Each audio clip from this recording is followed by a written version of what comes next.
Okay, a little background on this. I actually used to own Force Unleashed for the Wii, but then I let a friend borrow it, and then I never saw it again. And I don't talk to them anymore. I don't even know what they've got going on. I just know that at one point they became a juggalo and made some other questionable life choices. So take that as you will. So yeah, I haven't even touched this game in years, but I saw it on Steam. I think it was on sale, and I was like, Ultimate Sith Edition. I never got that. Let's do it. And then I came to the realization upon playing it, this feels like a different game from what I remember. So, like I said, I had the Wii version.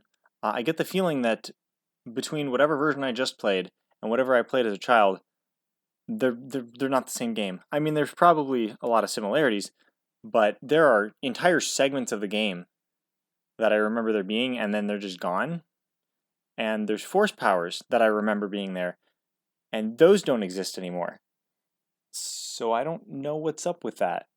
Like, okay, I distinctly remember there being a mission to the Jedi Temple where you fight some dead Sith Lord or something. I don't remember much about him. I just remember that you go to the Jedi Temple and you fight a dude. He's not in there. I mean, there's special missions that I've started one. I haven't gotten through them, but there's one like extra mission to the Jedi Temple. I don't know if that's like, I don't know what the deal with that is. Because I don't remember it being an extra mission. I remember it just being in there. And then, like I said, there are force powers I remember being there that aren't anymore. With the Wii version, like you had to swing the Wiimote, and you had the nunchuck too to do the rest of the powers. In fact, I think you swung the Wiimote to use the lightsaber, and then you swung the nunchuck to do the force. I could be wrong with that, but I remember there was this move where you swing the lightsaber a couple times, and then you press A, maybe, I don't know, and then you like get red glowies around you, and that's just completely absent. I remember there being this power where you like shoot a lightning force blast and then it explodes. That's completely gone. And then I remember like I don't know what you'd call it. It's like force explosion or whatever. Like you explode the force out of your body and just like it's kind of like a get off me move. I remember that being like if you charged it at like max rank, you'd have stuff start to like float around you before finally like exploding. But that doesn't do that. And then there's just like lightning shield that I don't remember there being. I don't know. It feels like there's a completely different game. But at any rate, maybe that's the way it was. Maybe that's not the way it was. I don't know. But what did I think this time around? It's all right. I mean, it's definitely not as epic as I remember it being. A lot of the enemies.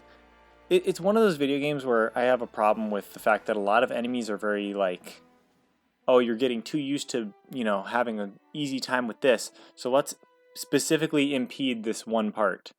Like, okay. Like, oh, these enemies are immune to the Force, or they can block the Force with, like, their shield or whatever, and then it's like, this is the Force Unleashed. I want to use the Force. Stop preventing me from using the Force.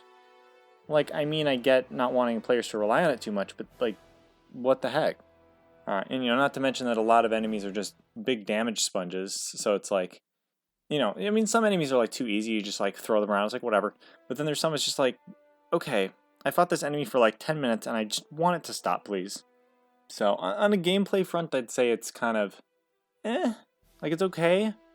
The lightsabers got plenty of options. There's lots of combos you can do. The Force, when you can use it to its fullest, is great.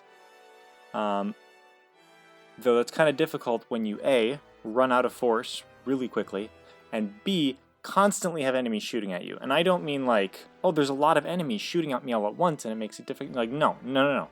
You have, let's say there's one enemy, like, let's say there's one ATST walker. It will just constantly shoot missiles at you, so it's like, I have picked an item up and I get shot. And okay, let's try that again, and I'm shot again. Oh, I'm trying to run away. Oh, I'm getting shot, like, constantly. I don't know.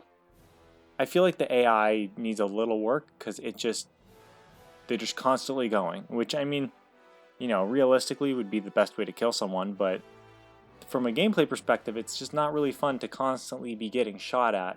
And just, I don't know. I don't know if I just suck or if it's actually a problem. But it felt like a problem to me, because it's like, I want to use the Force, I want to kill the enemies, but I'm having to cheese a lot of fights just to get by, and that's not great.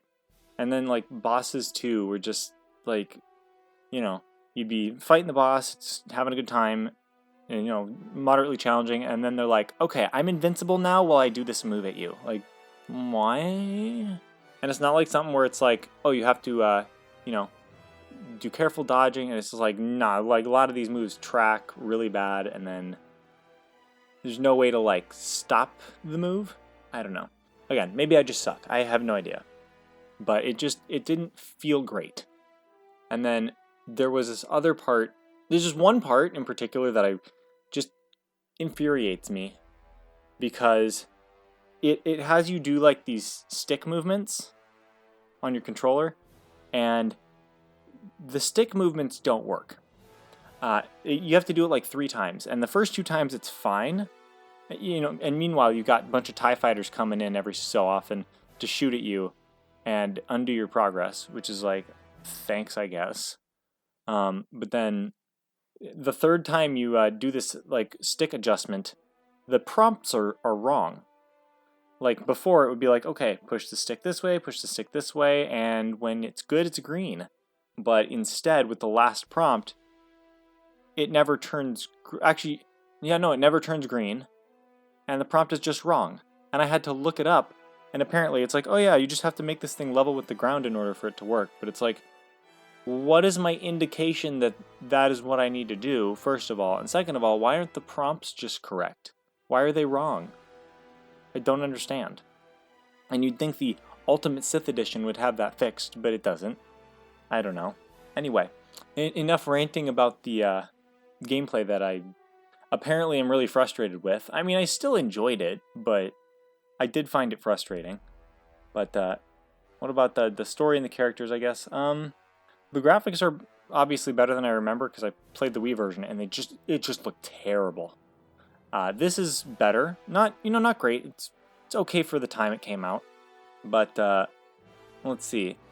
Starkiller is weird as a character, because sometimes he's like super normal, like whatever, and then the moment he gets in a room with Darth Vader, he's like, yes, my master. Like, dude, are you okay? Like, blink twice if you're being held hostage. And then, like, literally, and then he'll go to, like, the other character, and he'll be like, hey man, what's up? I am Starkiller. I'm just doing a thing. Like, okay, why aren't you like that why is the moment Darth Vader shows up, you're like, yes, master. Like, okay. Anyway. Story's pretty okay. Not much. I mean, there was a lot of story beats where I recognized them, where it's like, okay, this for sure hasn't changed. But, it's fine. It's serviceable. Juno's a good character. Proxy's a good droid character. A lot of personality on that one. It's kind of weird seeing Vader be, like, playing both sides and you never really knowing what his goal is. But then it's like, regardless what happens, like, it's going to work out for him because he's playing both sides so hard. I noticed at the end that Palpatine, or Darth Sidious, or whatever you want to call him, he definitely has a different voice actor. And, I mean, the guy is trying, but it doesn't sound right. Like, it's just a little bit off. But I guess it made a good effort. Other than that, I don't know if there's really much to say. Do I feel like Force Unleashed made me feel like a super powerful Force badass? I don't really know. I mean, sometimes, but not incredibly. It's like it just barely misses the mark. And again, maybe this is because of those moves that apparently existed before, and I guess they're gone because it's a different version. I don't really know, but it's a passable game. I enjoyed playing it, but will I go back and play it a bunch more? Probably not. I know at some point I played Force Unleashed 2. I wonder if I still own that or if I got rid of it. Anyway, that one I think was a lot more gameplay balanced. This one just seemed to have a lot of ideas that just couldn't quite fully flesh out, but they were clearly very ambitious with this. So I don't know. I guess I'll give them props for that. So yeah, I mean, it was okay. Not phenomenal, but okay. So yeah, thank you for watching. Press all the buttons, and I hope you have a great day.